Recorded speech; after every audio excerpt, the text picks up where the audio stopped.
Well, good day to you all. Welcome, everybody. Good day to you all, wherever you are.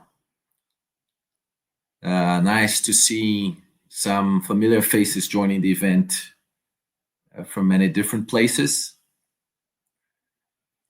Hope you're not overwhelmed by installing the 25th video conferencing app in your device.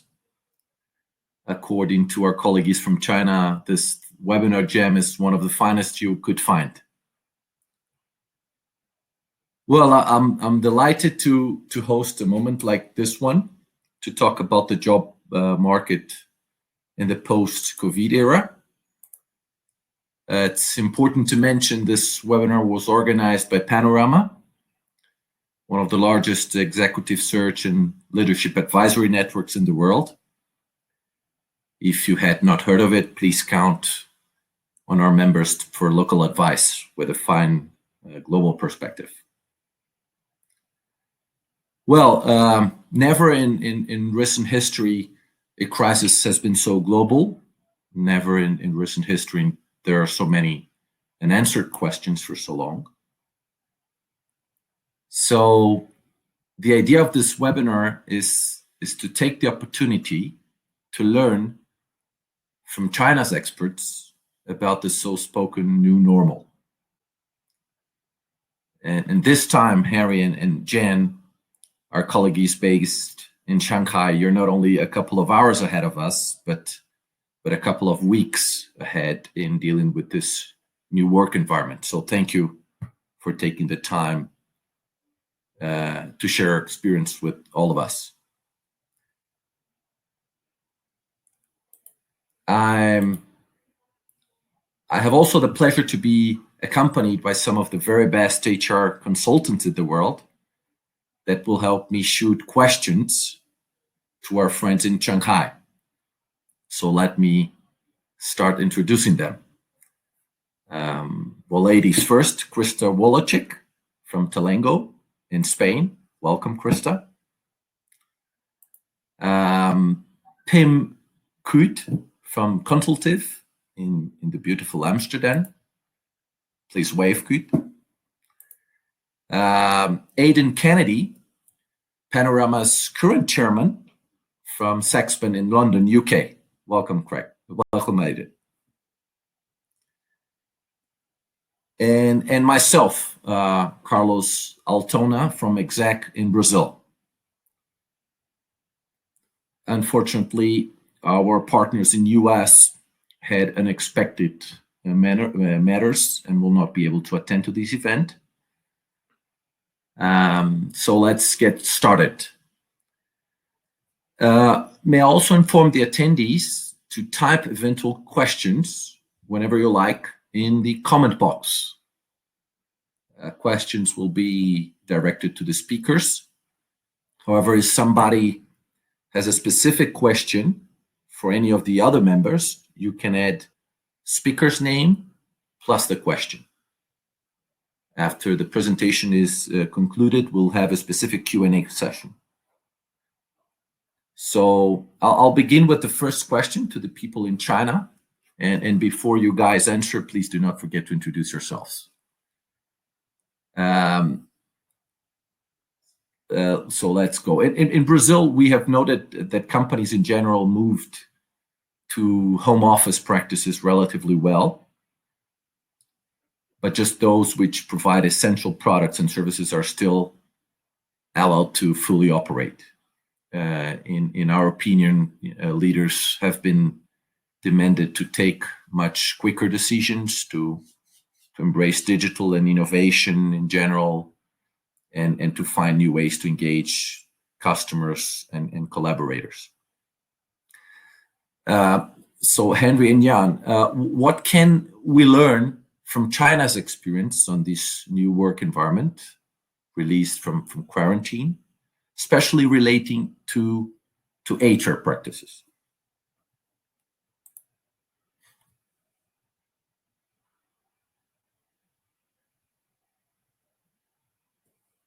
from China's experience on this new work environment released from quarantine, especially relating to HR practices. Okay.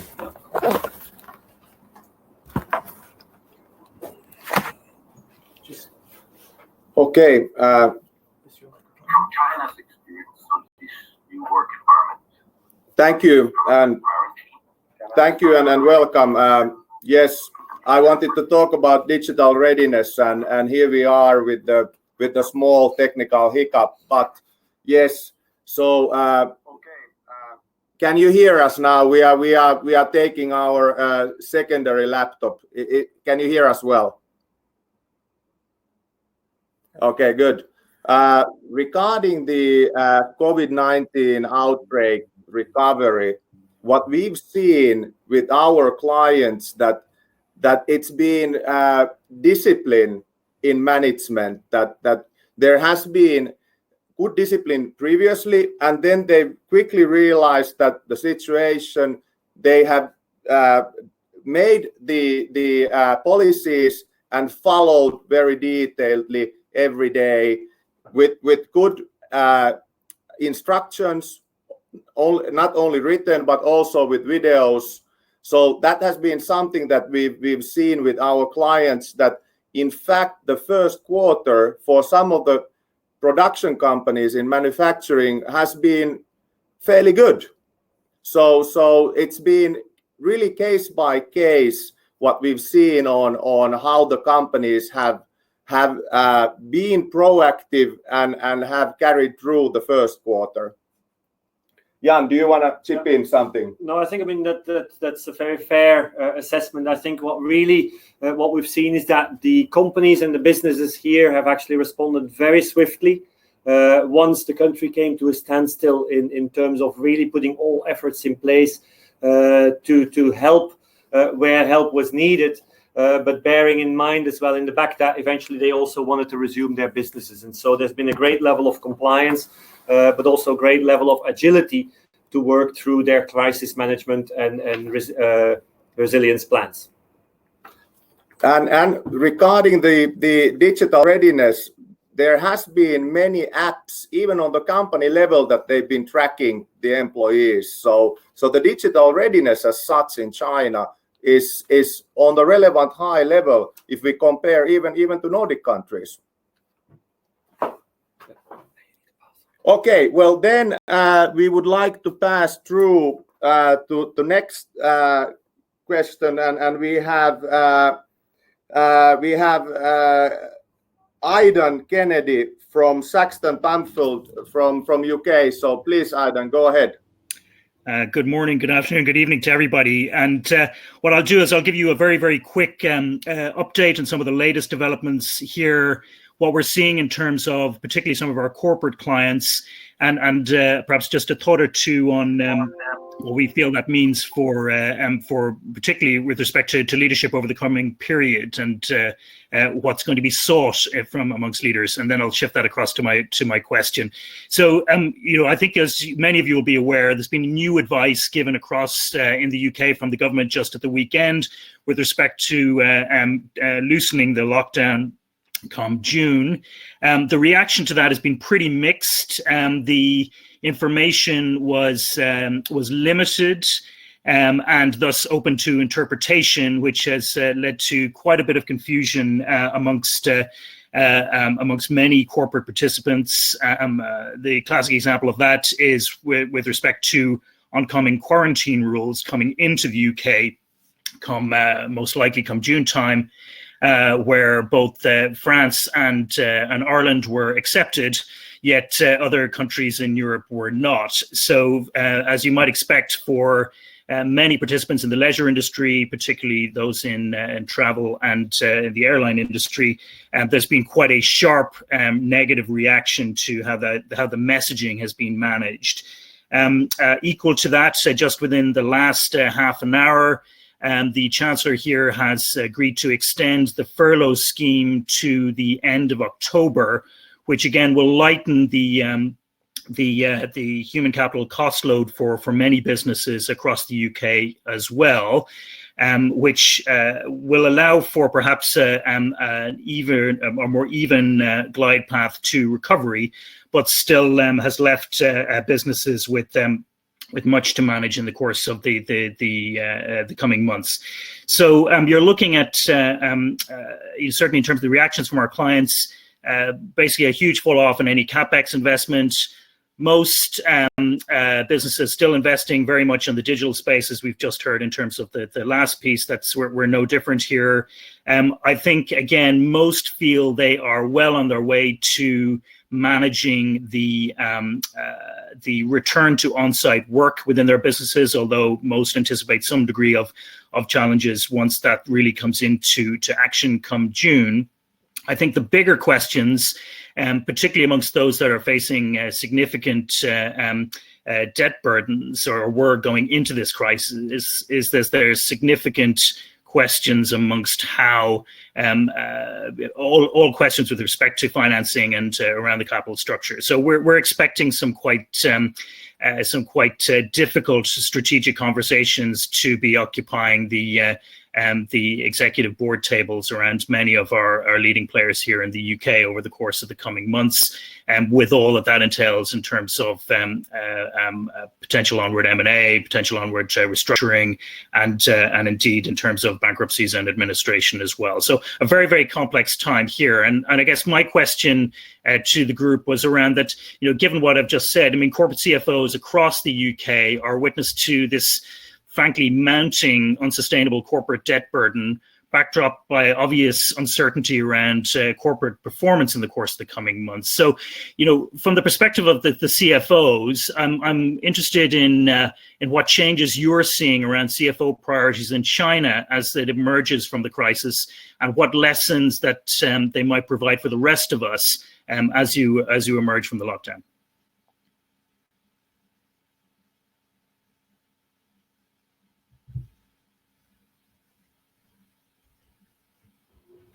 Thank you, Aidan. That's a very good question. Well, if we have a look, we have two practices. We have consumer and industry. So from the industry side, what we've seen and what we've heard, if you are a supplier to a manufacturer, that we've seen a lot of what we are called bankers acceptance notes. So meaning that instead of receiving cash, the big Chinese manufacturers are giving bankers acceptance notes that have a maturity of 6 to 18 months, and then there are a lot of banks in China. So the big four are typically the ones that are credit worthy from the Western perspective. So we've seen a lot of different kind of equipments or tools to be used to try to defend your cash situation. So there is a credit squeeze going on in China. Also, something that the SOs or state-owned enterprises have been regarded like that they have a guarantee from the government that they will cover those debts. It's not necessarily the case anymore. So there are state-owned enterprises that are failing to pay their USD nominated debts currently. So it is a more volatile situation in China than before. So there is a credit squeeze going on, and these are something as a Western CFO, you're probably thinking that, okay, do I accept bankers acceptance notes? Or then, I mean, I don't get a payment. So these kind of issues are going daily basis here in China currently on the industrial side. And what we've seen is that it's also hard for us to collect, even from the Western companies currently, because everybody is trying to secure the cash. So it's very much on Quansi, what is the term for the relationship? So that now you need those to try to collect your accounts receivables, Well, we go later on more because we try to keep these answers relatively shortly. Hopefully, I was able to cover some of the aspects for you, Aidan. Yeah, okay. And next, we would pass on to Talengo and Krista Walocic. Please go ahead.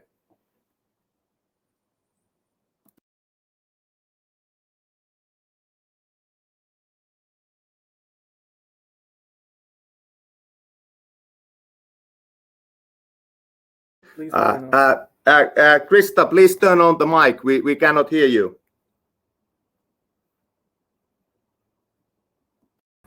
Now? Yes, now it's good. Right, okay. What I was saying is, first and foremost, for anyone who's been affected directly by this dreadful disease, you or your families, I wish you a swift recovery and a lasting recovery. Talengo is an advisory firm. We work in executive search and in leadership consultancy, both in diagnostics and in development. A 25-year-old firm, we have our feet planted on two different sides of the Atlantic, firmly in Spain and also in Mexico and Colombia. And our three companies have all been hit hard in terms of, as many other countries, tourism, travel, hospitality, food service, aviation, durable consumer products, professional services, etc., and handling themselves relatively well and continuing to grow our food and beverages, many of our pharma industries, e-commerce, obviously, and agribusiness, which are important in all three countries, but especially in Latin America. And in e-commerce, really interesting to see who's growing. Amazon is currently looking to hire 1,000 people in Colombia while we're still in the middle of lockdown. In different phases of coming out of lockdown, Spain has just gradually started to open up some of the smaller businesses. Colombia and Mexico. Mexico really hasn't gone into complete lockdown over the period, but gradually getting back into industry, construction, and some of the other manufacturing spaces. What's interesting about the countries, perhaps, are that the labor markets have some very special characteristics. Mexico, at 130 million people, has 57 people over the age of 15, of which over half only take home what they earn that day. It's an informal economy, as is Colombia. Colombia is 50 million people, and only 2 million people have formal work contracts. So we're looking at countries that have a very precarious labor environment, and where when the lockdown has happened, there's been a very, very high concern around people going into poverty, and this is going to be part of the reality, as well as social concerns. In the case of Spain, Spain has a very high dependence on temporary contracts, seasonally linked especially. 13% of the country's gross domestic product comes from tourism. And the other aspect is our structure is a very high percentage of tiny companies. 90% of the business structure in Spain are companies that employ less than 10 people. So with drops in the different economies, Mexico dropped 2% in the first quarter, and it's looked to shrink 6.6% over the year, the highest drop across the Americas. In the case of Colombia, we're delighted to see it's the least impacted in Colombia. The crisis will probably make a 2% impact, with full recovery and 3.5% uplift in 2021. Whereas Spain, in the blink of an eye, has gone from growing at close to 2% to a drop of 5% in the first quarter. And we're looking at, depending on how long the lockdown continues, we're looking at somewhere between 8 and 12% crash in our GDP. So it's going to be probably 2022 at best, 2024 before Spain comes back and hits at a very weak macro situation as well. Obviously, in dealing with the short-term impacts and trying to visualize what's coming further down the line, companies are dealing with furloughs. We had very short furloughs in Spain. Now they've been extended to the end of June. We're finding that the loans to small and medium-sized companies are not coming through as quickly as they should. So there's a very large concern about the viability of our business structure going forward between now and the end of the year.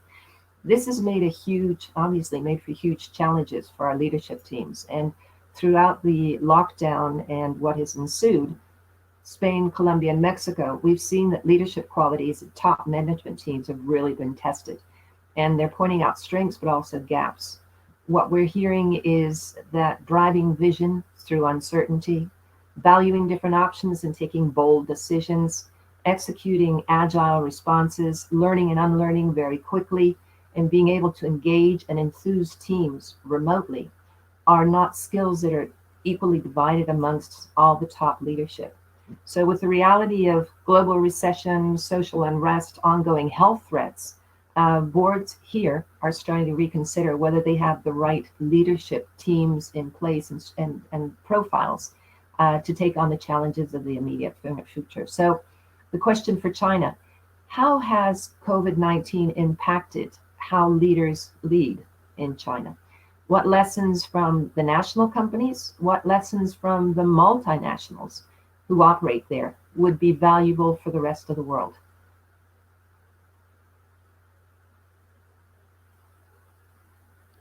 Thank you. Very good question, Krista. All right, shortly, digital readiness, then the discipline to follow your plan to recovery. And thirdly, I would say exactly that if you are moving to the wrong direction, you are able to realize that and take another step on other direction. That's what we've seen has been working with our clients. But we're gonna deep dive more on that. But Jan, if you have something, go ahead. I would still add two points to that, because eventually the problems they face is quite similar. I think what we've seen though as well for the leadership here is that they very swiftly, so they had a great agility to understand the severity of the problem. And so they have taken the leap of putting profit and gains a little bit on the side and really focus on the solidarity first. And so we've seen that actually has helped really with the resourcing that was required in Wuhan to get the situation under control. And so we've seen that solidarity and that agility to shift production lines. I mean, car manufacturers going into production of personal protective equipment. And so that is something that we've seen happen here faster than in some Western markets. At the second stage, they really then have focused on personnel. They've then focused on customers and business where that's going to really look at, I mean, how the leadership then was going forward. And so that's where they've slightly differed a little bit in their approach from the Western markets. Yeah, that's a very good point, the agility, what you mentioned. But then we need to bear in mind that in Western countries, we have labor unions, we have standard contracts. So try to make very agile moves is not, it takes difficult time, because you have more established parties who want to think that does it make sense or not. So that's been an advantage in China. All right, good. We're gonna talk more about that, but let's move on. And then next we would have Pim Kuit from Consultive Limited from Netherlands. Please, Pim, go ahead. So thank you to participate here on this webinar. I said hello to all the Panorama colleagues around the world. So first, I gave you the current situation about the virus in the Netherlands. So the situation is now, so 50,000 people, they have the virus in our country. 6,000 people are died on the coronavirus. So we have 600 people on the intensive care. So we have a limited lockdown from the 1st of June. That's the situation in the Netherlands. Consultive, we are a executive search firm. For us, it's important to have assessments, team assessments, leadership courses, and of course, executive search in the Netherlands. We are based in Amsterdam.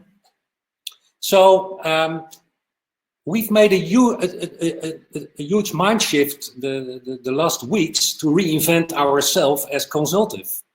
And my colleague, Frans, I give you an overview from the last weeks about our calls and our landing platform for our clients. So at the end, I have a question with the subject to reinvent yourself in China. So, Frans, perhaps you can, he's sitting here next to me. Being introduced by Pim, Frans Versteeg is my name. Yes. I'm very honored to be in this webinar. Thank you so much. Indeed, in the last months with the Corona crisis, we have facilitated several video calls for our clients, not just to sort of give our own smart views on what was going on, but basically to provide the opportunity to share ideas, share worries, and exchange thoughts on how to cope with the crisis. And what we've seen indeed is that in the beginning it has been really very much crisis management and people getting into survival mode, organizations getting into survival mode. But now, with the time that has passed, we can see that people are really starting to question themselves: what will the so-called new normal look like, and what sort of scenarios, not just financial scenarios, but also scenarios that really are called for, that the scenarios which will provide rethinking your purpose, because indeed, we can see in the Netherlands that while there are a few sort of trends or common ground themes that we can identify at the moment. First of all, most companies and organizations do expect a further increase in digital working and digitization, of course, but it is being noted that the human touch has become only more important. And so whether in the beginning there was a sort of like technical challenges to get it all up and running, though of course certain sectors and certain industries already were very much digitized. But overall, we can see an enormous concern over people being lonely, young people not staying connected with the firm. And so there's an enormous demand on leadership and really truly connected and truly servant leadership, which we expect will in the end also for us provide lots of questions from our clients on the strategic leadership issues. And we can also see that people expect important changes in health services and the health sector. They expect much more local production organization. So there are several trends that they are still sort of, the future is insecure, but we can really see that there's a great demand for new scenarios, new sustainable thinking, but mostly about very agile leadership that is on the one hand really very strong in giving answers to crisis answers, but on the other hand can also be very reflective and can tune in to human concerns and really keep their employees aligned and happy in their companies. So that's it's a very broad overview, of course, but we can feel that just facilitating these calls is enormously appreciated by our clients.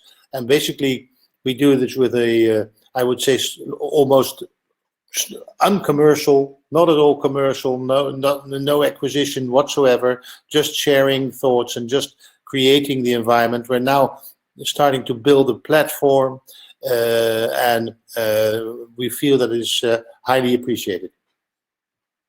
So thank you, Frans. So my question is the question from Consultive: how do you reinvent yourself as an executive search firm in China?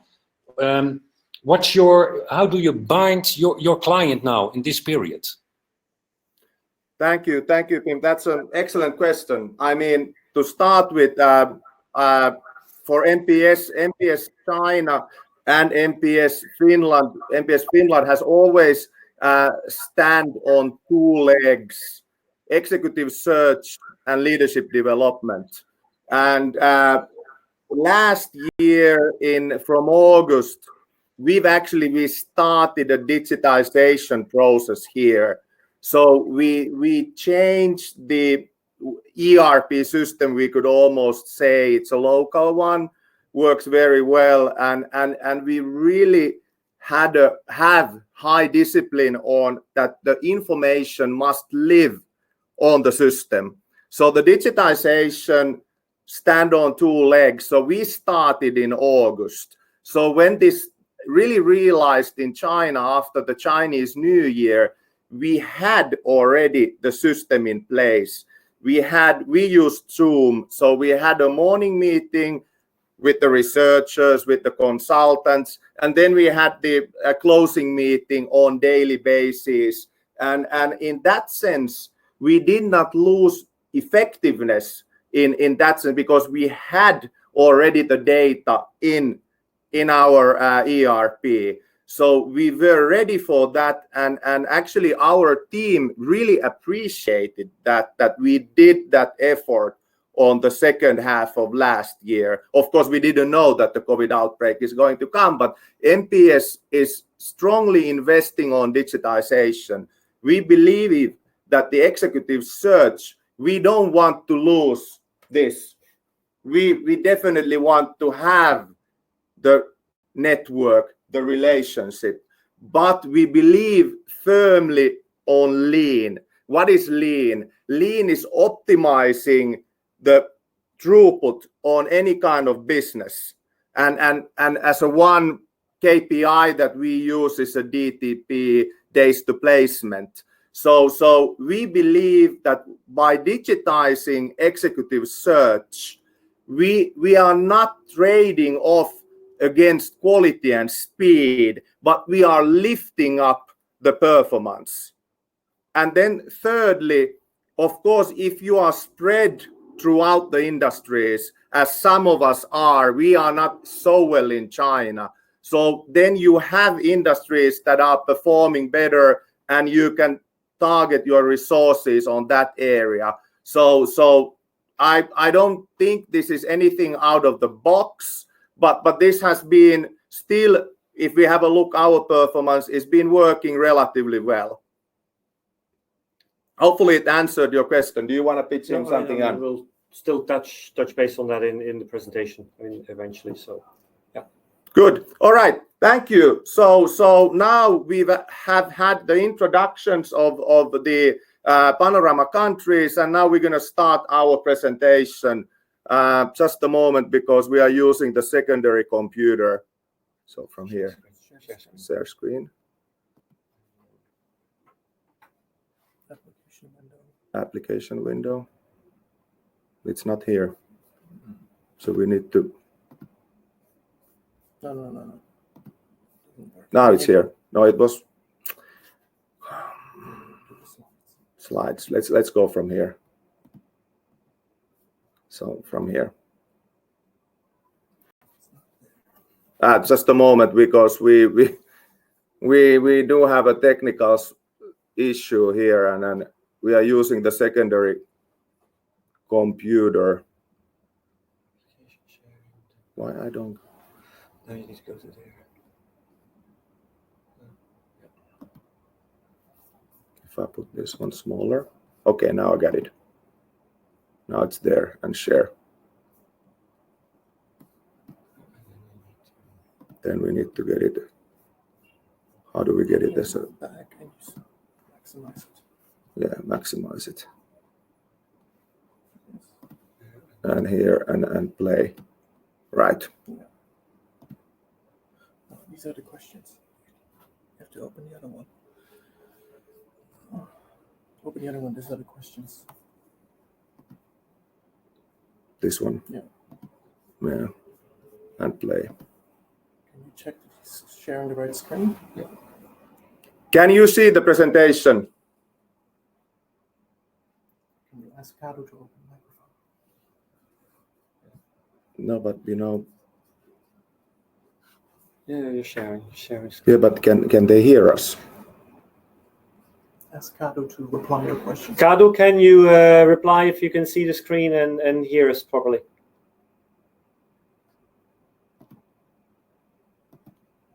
Yes, I can. Yes, I can. Yeah. All right, great. Good.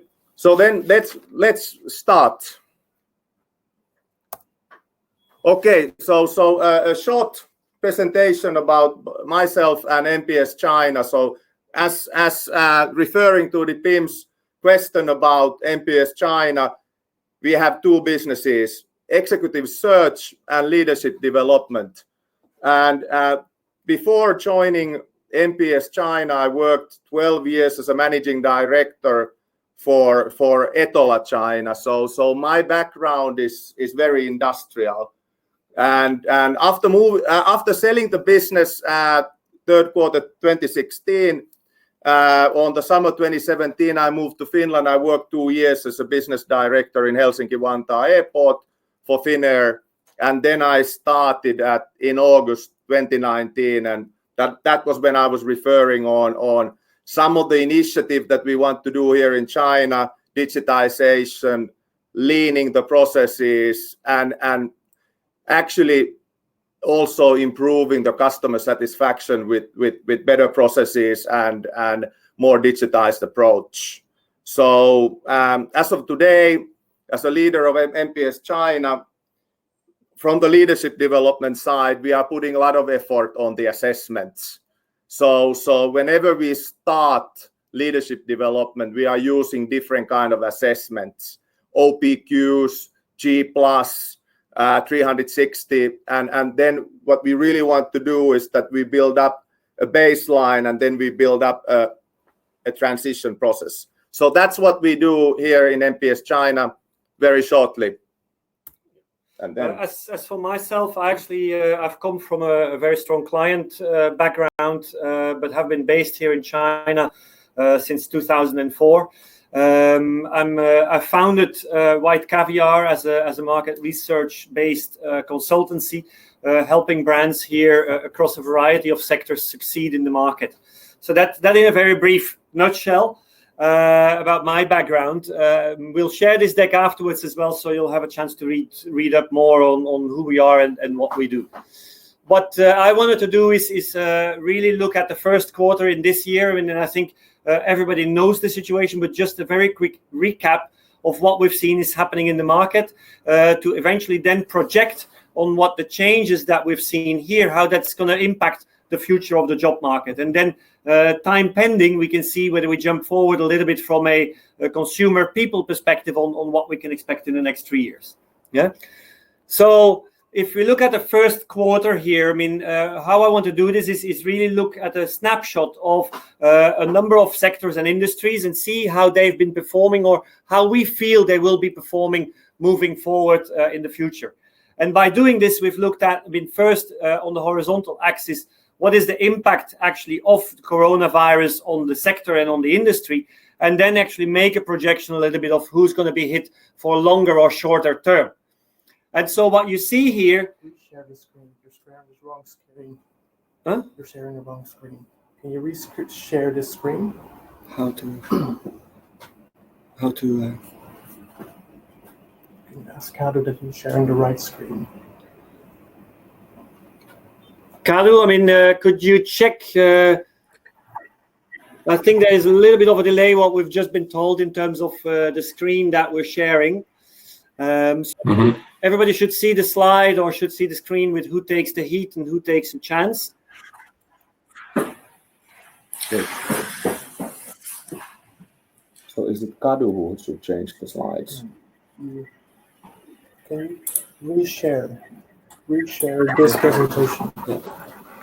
Just a second, we'll reshare this the presentation. Yeah, I've just changed to another sharing component. Let's see if it works.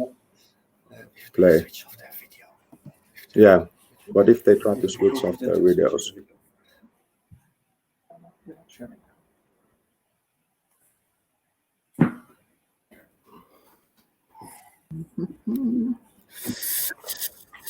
Share. Application window. COVID-19 presentation.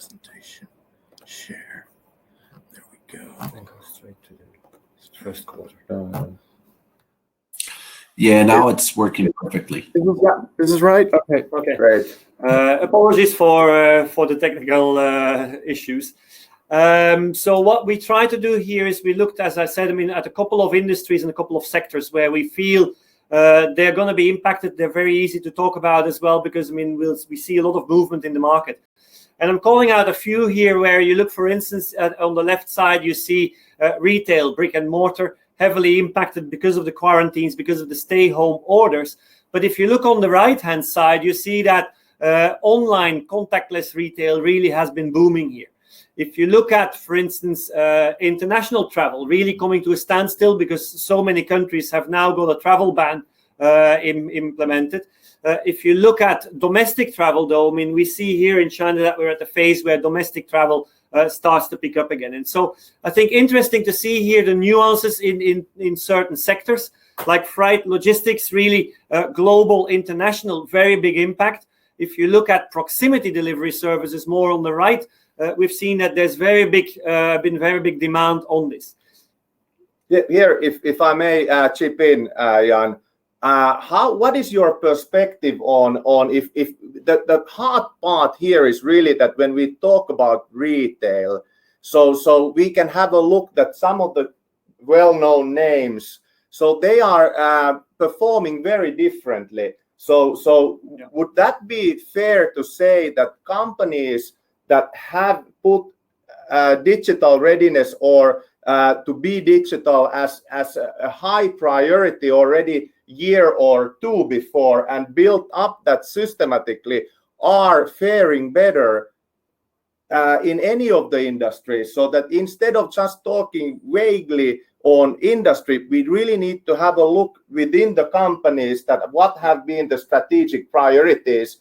Yeah. Maybe from 1 to 3 years past. Yeah. What would you say? That certainly has helped, and you see that a little bit how this chart also is divided. With digital being more on the right-hand side, and we really see that this has enabled those companies, whether it is retailers, whether it is online businesses or other organizations, who had very established digital capabilities that actually have been much more resilient in the market. We've got a couple of examples later on that can help visualize that. Yeah. So if we look a little bit at who takes the heat and who takes a chance, 3 industry sectors that really suffered hard is, travel and tourism, and it's not just the airline companies, it's not just the cruises that are impacted, because eventually it impacts all the local economies. It impacts the entertainment business, all the subsectors that are associated with that industry. Another one that we've seen is sports and entertainment. Sponsorship deals, big international events that are being held or organized in certain locations. Local economies really suffering from that lack of tourism, the lack of visitors. And then, a third one actually also is what we just talked about, the retail. Yeah? Shopping malls and retailers really have been hit hard, despite also still the switch to online and digital. And we'll see how digital there really has helped to offset some of the losses that some companies were facing. And then the companies that have had the digital channel ready, some of them have been in China very quick to close some of their retail, the bricks and mortar shops, to drive down the cost and then push the marketing effort on the digital channel. So in a way that they've taken a top line hit has been much smaller, and at the same time they've leaned their cost, so the bottom line has been also looks better, right? Yes, so we've seen that with some local companies. We've seen that with Nike, who very quickly closed their shops. We've equally now seen it that Ford realized that they were lacking in the digital space, and they've really been stepping up in that area also, because they saw that they could use digital also to sell cars and connect with their customers. And so that's where some of the gains really have been coming from. If we look at some of the companies and some of the sectors that really come out stronger, there is healthcare and biosciences. I think that needs not a lot of explanation, but it's really the digital aspects of this as well. The smart solutions that have come into play, and we've got a number of examples later on. Yeah. Just to chip in on the healthcare, WeChat, WeChat is a super app. I mean, everybody's in a WeChat in China. So if I want to book a visit to my doctor, which is a Shanghai East hospital, so they have a WeChat account where I'll send a message. Yeah. Then they'll get back to me and they say that, would you like to come on this and this time? So actually, it's very convenient, and the digital readiness is very much inside of the healthcare and bioscience, also from the government. I mean, even the public hospitals. Yeah, and so that really has helped, and we've seen a very big uptake in terms of digital doctors, digital access to information, whether it was proactively, I mean, when you need to make an appointment, or also for those patients that they were treating, where also cloud computing and other solutions really helped. Yeah, didn't they have, you remember they had that they could calculate the likelihood that if you have COVID-19 or not. Yeah. So there was also some IE inside. Yes, so AI really has been a big enabler in a lot of the programming and interactions. Digital content in a variety of aspects. I mean, whether it was from live streaming, gaming, culture, fashion, we've seen digital content creation in almost every single sector. Canton Fair, which is import-export fair, which is supposed to take place in June, is going to be completely digitalized. So that, but the impact of that is that, I mean, in order to do this, you need to have the resources, you need to have capabilities, you need to have the skills and technicalities to do this, and that's where organizations really are stepping up and looking at the platforms and capabilities they need. And if looking back for the digitization, so if you work here in China with some of the domestic partners to do something, to digitize something, is not so expensive. And this I can tell with their own experience when we had a look who would be our ERP supplier and so forth, and the agility and the response, I mean the customer response. Again, we have a WeChat account, we have for all our people, and then we have the client support there, and it comes very rapidly when we have a question, screen copies and everything. So the digital readiness is quite good in China. Yeah.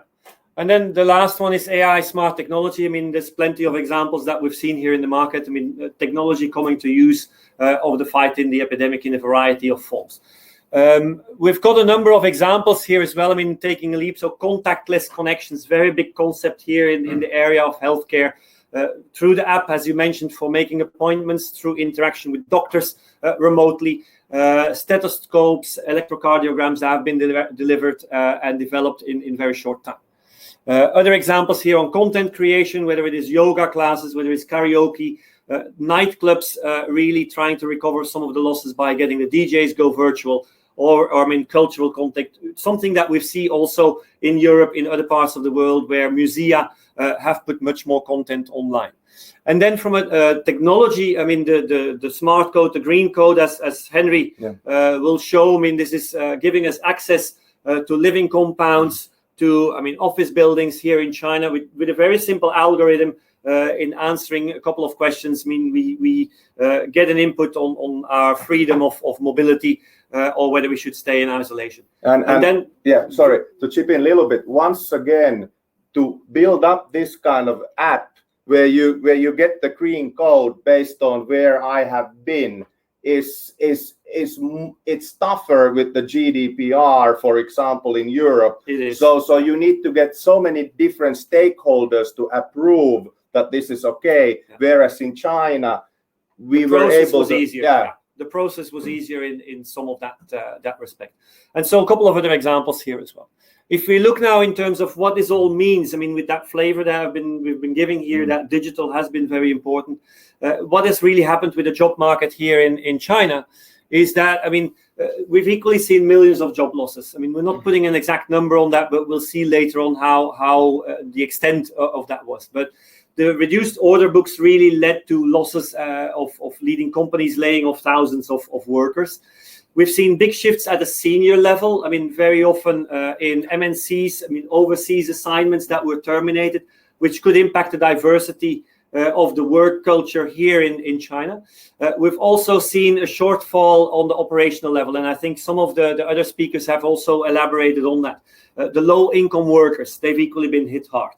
And what we've seen, though, is that as the businesses reopened and resumed, that mid-level seemed to have remained a little bit more stable in terms of their career paths. So if there was no layoffs, I mean, that seemed to be quite a stable level where we feel will happen. And regarding the shift as a senior level, so the second point, also we have an issue that many companies called in the expatriates. And as of today, if you are not a Chinese, you are not allowed to come back to China. So there has been a delay on having the expatriates back in China, and also in the schools we are missing a lot of foreign teachers and so forth. So it's quite complicated still as we speak. And I think this is where, I mean, that is a factor that has actually been driven by the headquarters overseas or the individuals in part themselves, rather than a state-driven kind of change. So that's a very important point to mention still, is that those senior changes, in part, it was the individuals making a decision themselves. I mean, not feeling safe in the current environment here, uncertain about their future, or actually the headquarters saying, look, we terminate these assignments and we're looking at how we're gonna move forward. Yes. If you look a little bit at some of the numbers, I mean, in terms of percentages, the normal unemployment rate in China usually is around 4%. So in the cities, we've seen that job losses has gone up to about 5.96%, a little bit higher specifically with the younger people, so the graduates very affected. And then if we would look at the rural workers, so if we take all the smaller villages along with that, then we could anticipate that number could go up as high as about 20%. Yeah, it's very high, because a lot of them have not returned. No, and so it's big hits eventually here as well in China. What's happened then is actually the government, the executive state council has actually set 6 priorities to really focus on safeguarding employment, the livelihoods of people. We're going to go next week or the week after into the big political meetings here, so we can expect a lot more policy changes still to happen. And hopefully after that they're going to give more.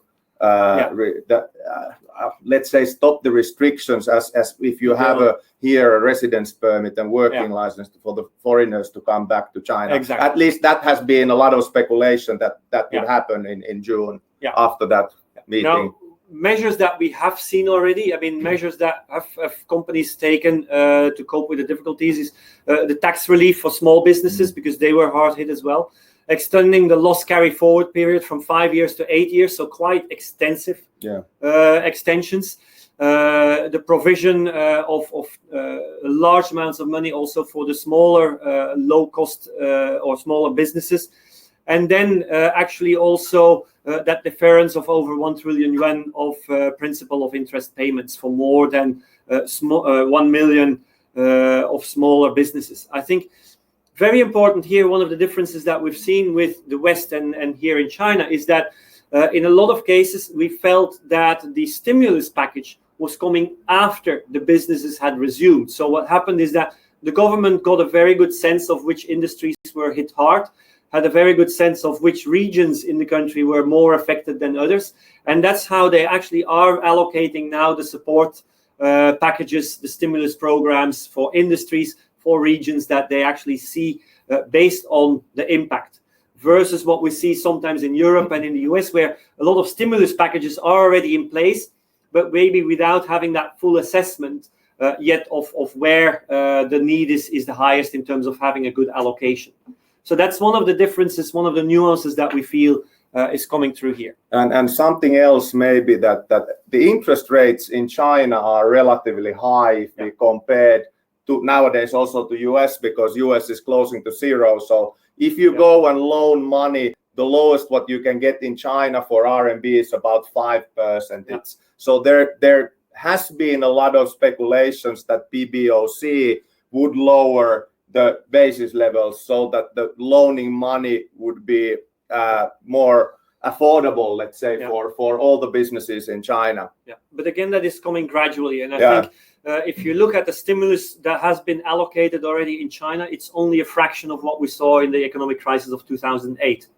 So there's still a lot of room that the Chinese government has to sort of like pump money back into the economy and the programs that need to be. Yeah, actually going back for that was when Hu Jintao was the president, and that was the time when I was working still on the industrial business. So when those trillions were pumped in the market, so more or less everything, if what you were producing, suddenly you had demand. Yeah. So what we really haven't seen at all yet is the traditional infrastructure projects, that new highways, new harbors, new airports, new compounds, and there's been some speculation that will gradually open, because there been now that the central government is not so strict anymore on those third-party vehicles that the local governments can use to finance these projects. So that's still to come. Exactly. And that's what we'll probably be able to expect in the coming But one months. thing that actually they have announced is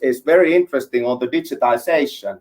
So that to build up different kind of cloud infrastructure, that has been already. And if you are on that IT business, and there's actually a lot of support. So that's something that the Chinese government really wants to push forward and be even more digitized. Yeah. That, and also, I mean, the stimulus for automotive, because as I mentioned in one of the earlier sessions we had, automotive makes up 10% of China's GDP. So that's where a lot of the focus and attention equally has been to. And there was actually, VW came out of just that, actually, that the sales is picking up. And they, if I recall right, the percentages, so about 60% of the buyers were actually first-time car buyers. And that gives just a good perspective still about the Chinese market, that about 60%, that's a lot, because we are already the biggest car market in the world. So there is still natural space to grow your business. Moving on, if we look at, I mean, from an employment point of view, I mean, the policy changes really is about stabilizing that employment rate. The cash grants as a first one, I mean, that's really sitting behind that belief. If we give stimulus packages, then that's going to drive consumption. Consumption drives demand. Demand drives resource need. There is definitely an interest on stabilizing the low-income earners. They've been hard hit. I mean, remember the 20% rural unemployment. Broadening the job opportunity platforms for fresh graduates, so really making sure the youth doesn't fall behind either. And then the coverage, extending the coverage of the unemployment benefits. Here's an interesting point. I mean, if you have a look, there's been it's been a good joke, but it's been also a fact that when China comes with their new 5-year plan and they tell that the GDP will grow 8%, it's 6%, it's 11 or 12 on the after 2005. So now there has been a change just very recently, that it's not so interesting anymore what's the number, but it's exactly what you were referring for, the stability, and harmony and protection of the livelihoods. And the employment. So I mean the jobs, and that's about 9 to 10 million fresh grads every year coming out of the universities looking for a work. So it's big numbers. Now reality in a way is still that, I mean, in some sectors we still see a freeze of hiring. We equally see salary cuts. I mean, they've been talking great also about salary cuts in the CSL, so the Chinese soccer league as well. So there's not one sector that is spared or where these discussions don't happen. Equally, there's some businesses that promote for their staff to take annual leave before Q3, Q4. So because that's where they expect the resumption to normal. That's where they expect they will need all the resources. There's a localization of talent, as we mentioned earlier. I mean, some expats returning to the home countries, and these job roles might actually be filled in with hukou-driven, so people from the cities or local Chinese nationals. If I chip in here for this is the reality is like, if we have a look for our consumer business, so what is available for us as an executive search is the digital related positions, and then sales marketing on digital channels. Everything else is frozen. So it's very much true. What we've seen is the salary cuts, that 20% it's away from the salaries for the H1, so the first half of the year. So the reality is this. Yeah. So it is like going back for the Iden CFO perspective. So the companies are really looking how to make sure that they survive this crisis, because there is also a lot of companies that have gone bankrupted already here in China, and thousands. Yeah. So it's really a threat. Yeah, and then in that sense, actually, it's very interesting as well. I mean, coming back to the companies, I mean, that have failed. I mean, but just, I mean, to put certain things in perspective as well, in terms of the May holiday here in China is usually used to be a time when people go out and buy and sell things. And coming out of the quarantines, people look forward to the May holiday. Why? Because they were looking forward to domestic travel. So let's look at a couple of numbers of how that has actually seen. We've seen the daily trips from the 1st to the 5th of May is about 50% less than a year ago. That means that equally, I mean, businesses and economy is impacted. We've seen express delivery, on the contrary, they actually had an uptick of 38-39%. If we look at domestic tourist destinations, you could say, I mean, 150 million visits is a large number, but it is only 50% of a year ago. And so the numbers that are there of the revenue that it's generating, or the economy that it's generating, is only half of what it could have been. Yeah? So that opening up is not yet without any issues. And there's a couple of other numbers which I'll first take you through. I'll chip in here for quickly. Going back for that, we have two legs. So we have the leadership development. So it's been, for the first time, I have to say that as a Lao-wide, so foreigner. So it hasn't been an easy business traveling. So I mean, to get into the hotels, when you go outside of Shanghai, I mean, talking about China, I mean, I would say that all these cities should be actually evaluated as their own countries. So Shanghai is not like the whole China. So going out there on smaller cities can be no. And I mean, for example, I was able to find, after a strong support from my Chinese team, only one hotel in a certain city, because they refused to take any foreigners.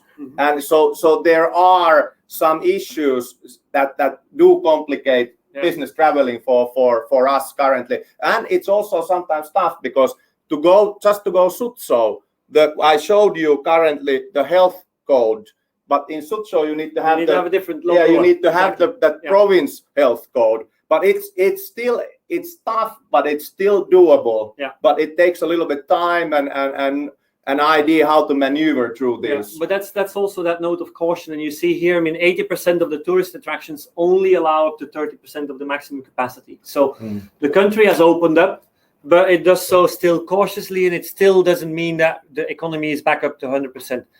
Automobile, as you already mentioned, as well as home appliances, we've seen during the May holidays, it's been increased. They've really seen a lot of sales. Online sales also boomed because of preferential policies. Yeah, and then eventually also we've seen that there's been a big amount of money converted into consumer coupons, really to stimulate consumption. Yeah, that's just. If you look at the restart, because I want to give some time still for questions afterwards. But so the restart also on a business and manufacturing point of view, I mean, one of the challenges was that there was a lot of attention on the big, large-scale businesses to open up.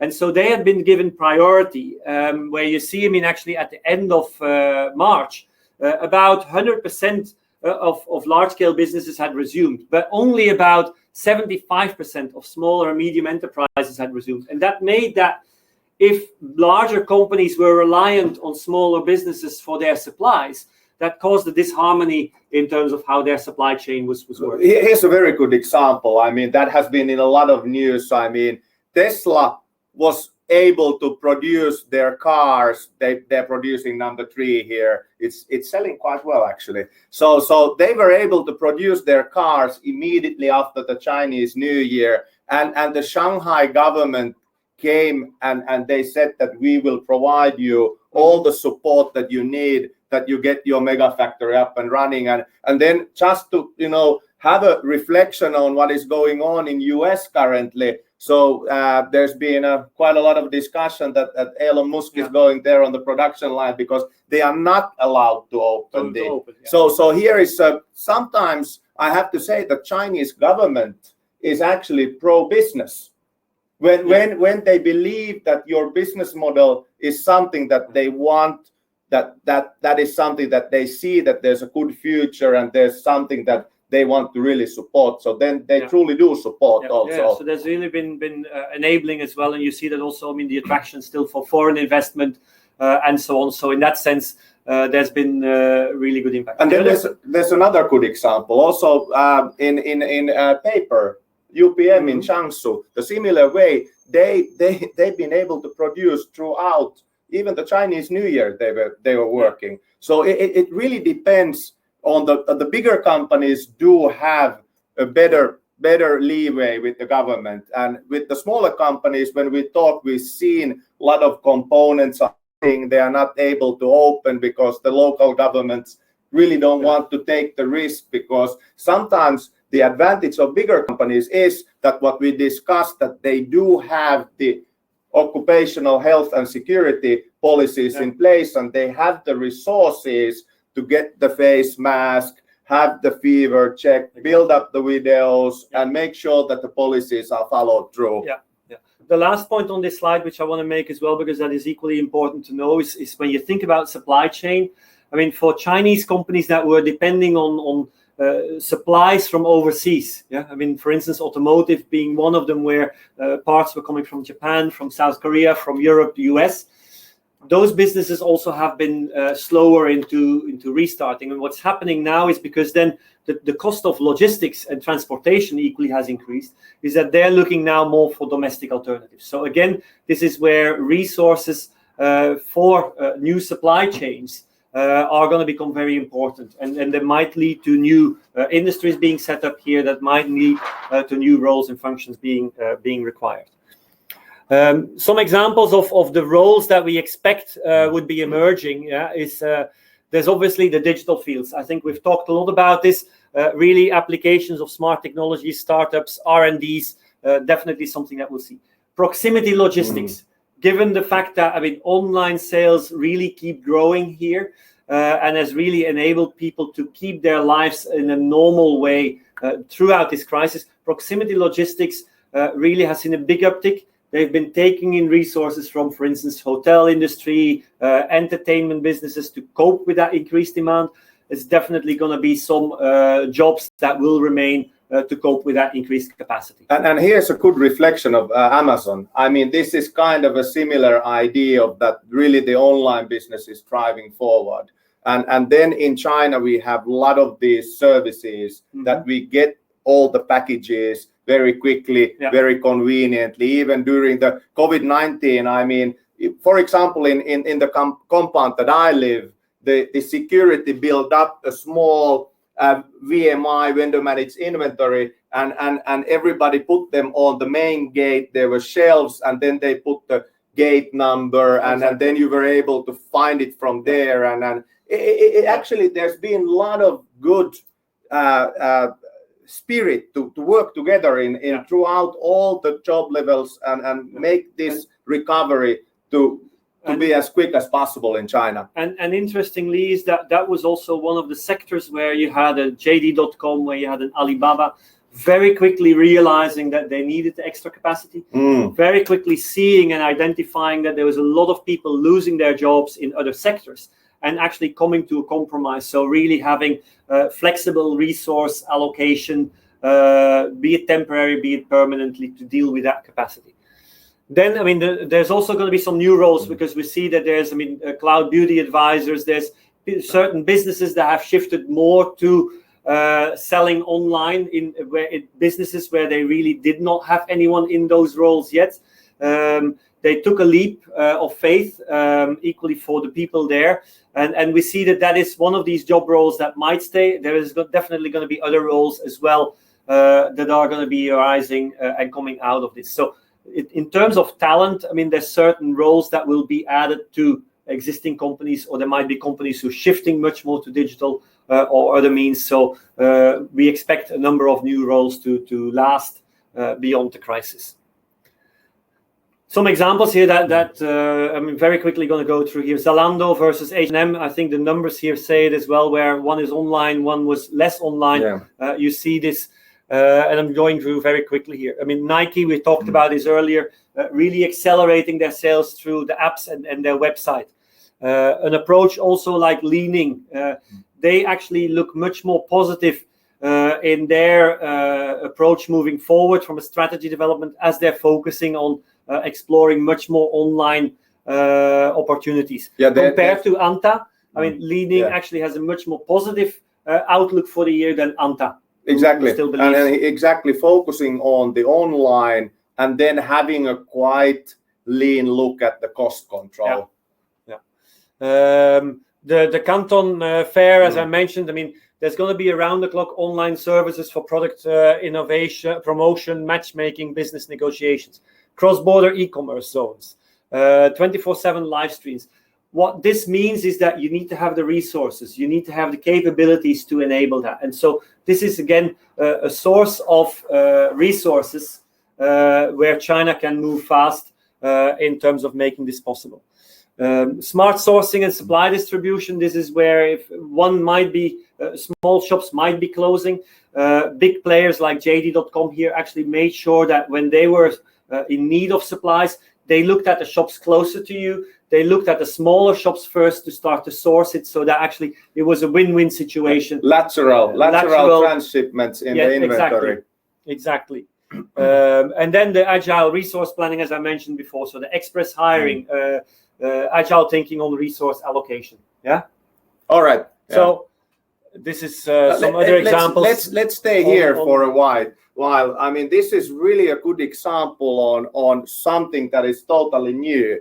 That training cloud beauty advisors, as you don't have the people in a mall. This is something that is, I find it's fairly innovative. Yeah, and we've seen this not just with professions or sectors where we think that might have been normal or an opportunity. We've equally seen this farmers going online. Yeah, and so there has been generally a barrier. A number of questions that we've been getting from other regions is like, but can we do this in Europe? Can we do this in the US? And the fact that we see it here, I think, I mean, should give people the confidence as well. And I think this is equally a role for HR, for executive search companies to really build that confidence, help people with the skills they need in terms of getting there. Yeah. The other dynamic that I still want to highlight here is that is taking place is we've seen that in April there was over 830,000 new company registrations. So there is an opportunity coming, and those that have lost jobs actually equally might have seen opportunities to start new business. A lot of numbers in the retail, wholesale and retail area, equally in rental and business services, but also in terms of other industries like manufacturing, construction, information transmission. And I think 50,000 plus registrations in that area suggests that there is going to be a number of small and medium enterprises that are going to come up really to deal with domestic demand, domestic supplies, new fields, innovative fields, and so on. So that's where we see losses on the one side, but equally new ventures, new initiatives being taken in terms of businesses being registered. That's where I'm going to leave it, I think, for now, as we are a little bit over time. As said, I mean, the next 3 years, I mean, we'll leave for you to read, but I'm just going to skip, go back to one slide in case any questions. Maybe we pass it on to Kadu, see if there's any critical questions. If not, we may pass it back to you for maybe closing comments and remarks. Yeah, so we'll, Kadu, if you want to Yeah, please, Kadu. We turn it to you now. Yes, well, thank you very much for a terrific presentation. Well, on behalf of Panorama, thank you very much for joining us, presenters, speakers, and attendees from all around the world. Hope it has been as useful for you as it was for me. But let me conclude inviting everybody to the post-webinar Q&A for attendees who would like to stay after the scheduled time. It will be at your disposal for as long as necessary. So remembering attendees may simple type questions, whatever you like, in the comment box. Questions will be directed to the speakers. However, if somebody has a specific question for Hi, Kadu. There is a lot of questions already in the chat box. Do you want to ask them and we reply, or how would you like to do it? Well, please take it from there. Of questions, but we will be sharing a full Q&A deck. So being wary of time as well, we might not be able to address all the questions, but we can extract them. We will answer them and come back to that in a separate deck with all the Q&A to capture the perspectives of what we've covered, but also what we could not cover. So maybe, let's look at a couple of questions here as they've come in.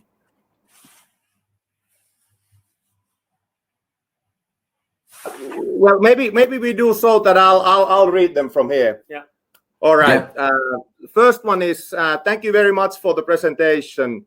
Okay, so that's another question. Let me have a look where. Okay, good. Firstly, thank you for all the great content and insights. My question: due to the proven dependence of developed economies on basic health products made almost solely in high scale in China, such as masks, ventilators, and so forth, have you started seeing a decrease of investments from foreign companies or even their goodbyes out of China in these areas, despite the low labor and manufacturing costs? We haven't seen that yet. We have seen a couple of businesses, but not in the medical healthcare sector or R&D sector, that had to withdraw. But that was actually because these companies were already suffering pre-COVID, I would say. But based on this, actually, at least from our side, we haven't immediately seen. I've visited one of the plants that produce those masks, and it is very labor intensive, and it's very highly disciplined. And on top of that, you need to have capital expenditures. There are equipments, and as much as we want to, I think we need to have something also spread out evenly globally. But if we think purely from the that how to be competitive in that market, we cannot be competitive in Nordic countries. It's not possible. It's not possible to have 100 people going through all the masks that you produce one by one. It's a lot of manual work. It's just not purely possible. We cannot do it. We don't have the equipment and so forth. So I think there will be some government-related transformations to have a security, so have a certain kind of a supply. But thinking purely from the commercial perspective, at least the Nordic countries cannot be competitive. Yeah, and I think here, for China as well, there's the scalability. There's the fact that China is ahead of the curve, compared to the other markets. So we have spare capacity now. The issue, the regulations here now in Shanghai had been changed over the weekend, that we need to wear masks in less occasions. And so there is extra capacity that now we can still, China can still support other countries with. Yeah, and safety first. So we all have the green codes. So we don't wear now the masks here, but otherwise, yes. Yeah, okay. Moving forward. Despite of all the culture and geographic differences, what would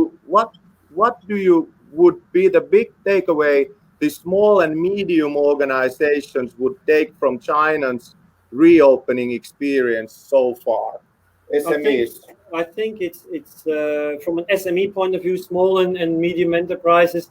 I think for them it's the opportunity that they have been looking for, in the sense that they've been challenged. But the Chinese mindset or the Northeast Asian mindset, in a way, is that whenever there is crisis, there is an opportunity as well. And despite the hardship that they've had, they look for new opportunities. And so they've been maybe a little bit more resilient because they don't have the same social security nets as maybe in Europe and the US. And so they have been indirectly pushed to look for new opportunities. Digitalization, one, looking at extension of services, looking at reorientation. So I think that's where we see how Chinese SMEs really are working themselves through the situation. Good, thank you. In my point of view, Brazilian workforce is conducted by small business labor force. We are still facing a baby steps transformation to entrepreneurship mentality. Is it an opportunity or a challenge in the world after COVID-19? I would say that that's the one thing that we have to understand is the competition. The landscape in China is extremely competitive. Just to give you a number for executive search, we have about plus 50,000 companies who call them as an executive search or headhunting. So the market is competitive, and there is a lot of entrepreneurship in the Chinese DNA. So in that sense, what I always say when I go back to Nordic, that everything is very well. We have very established stakeholders and so forth. But what we need to realize that we also have to innovate. We have to go out of the comfort zone and realize that if we want to be in the game, we have to run. Yeah, I think there might be a little bit of a challenge. I mean, for some Southern American countries still, is because you've got the competition on the one hand, but I think it's then how strong can that competitive spirit further profile itself in coming to a more rigorous structure that can profile itself further. I think that's where the structure behind it might still be lagging a little bit versus what we see here, where structures very quickly can be put into place. Yeah. How Chinese leaders are leading with this new normal? Are they more cooperative with their employees? Yeah, here I would say that typically we have the traditional view that the Chinese leaders have, they still do have a lot of decision-making power. But what we see, especially on the leading companies, is that the engagement with the team, just for example, Alibaba, when one of the LinkedIn events, there was the HR director talking about this, that instead of micromanaging like we've done for decades, they are engaging and pushing more like, let's think together and let's find a solution. So there is a shift in the leadership and the way that people, the new leaders are seeing the leadership roles in China. And to give a couple of examples, and this is, I mean, Yum, who is behind, I mean, some of the fast food chains here in China.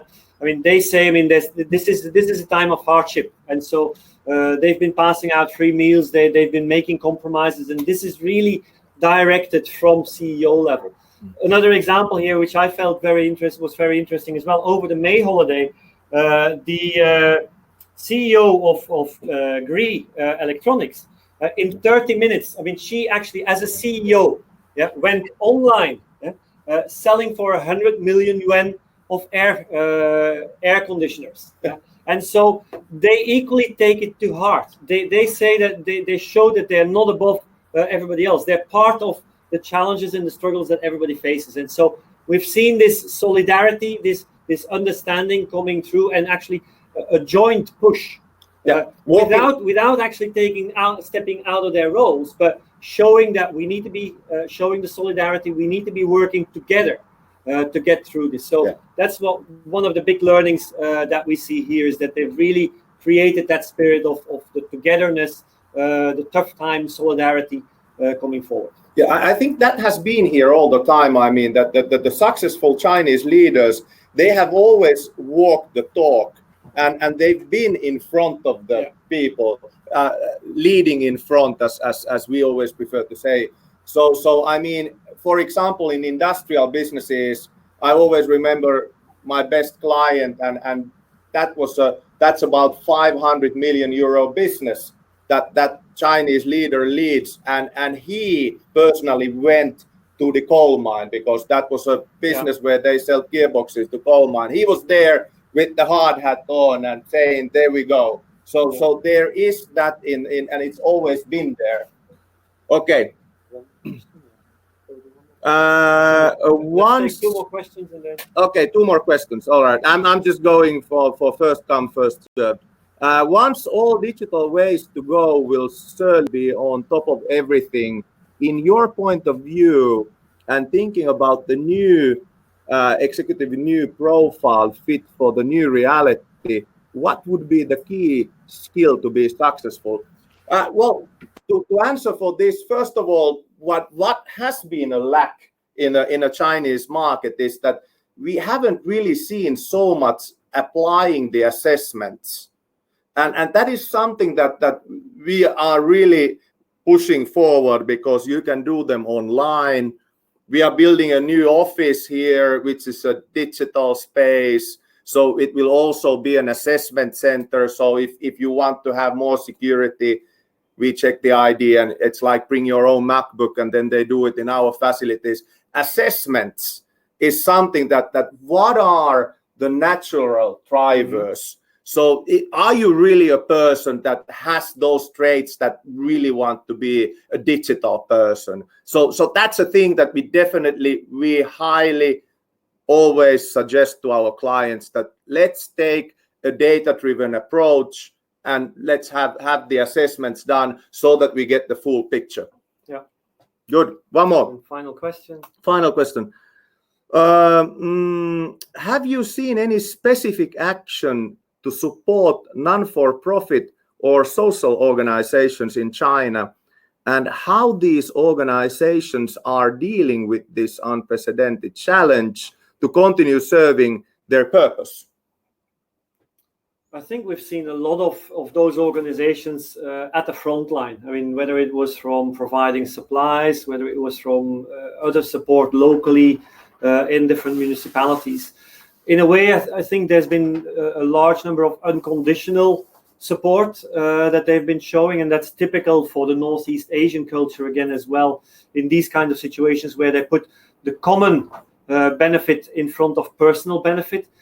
We still need to see, I mean, how they will have been remunerated, where, I mean, they might still profit from that support that they've been given. That's not yet fully transparent here, I think, but we've definitely seen large levels of engagement on an individual level, on a non-profit kind of level from organizations really stepping in and so on. And so I think that's where we see they've been a key player as well in the whole time that we've been going through quarantines, where we've been going through coming back to a new normality eventually.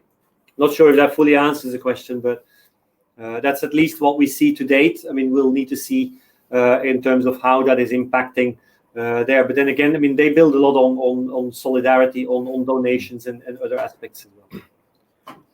Okay, good. There's quite many questions still, but maybe as said, we will have a Q&A deck, and we will send it, and we will answer all to the questions that you have. But I think that it's time to call it for a day. So maybe I pass it, Kadu, to you. Yeah. At least from our side, we see that there's still many online. Yeah, I mean, who stayed with us the extra time. So really appreciate that. And I said, I mean, your questions will be answered and will be shared with you as well as the full readout of what we've been sharing. So over to you, Kadu, and then many thanks from us already for everybody who stayed on. Well, I'm the one to thank everybody, and just to send a final message to everyone. Stay safe, be bold, and go digital. Thank you very much for all the speakers and attendees, and once again for the people in China. It was a very terrific presentation that inspired a lot of us to move forward. Thank you very much. Have a wonderful day.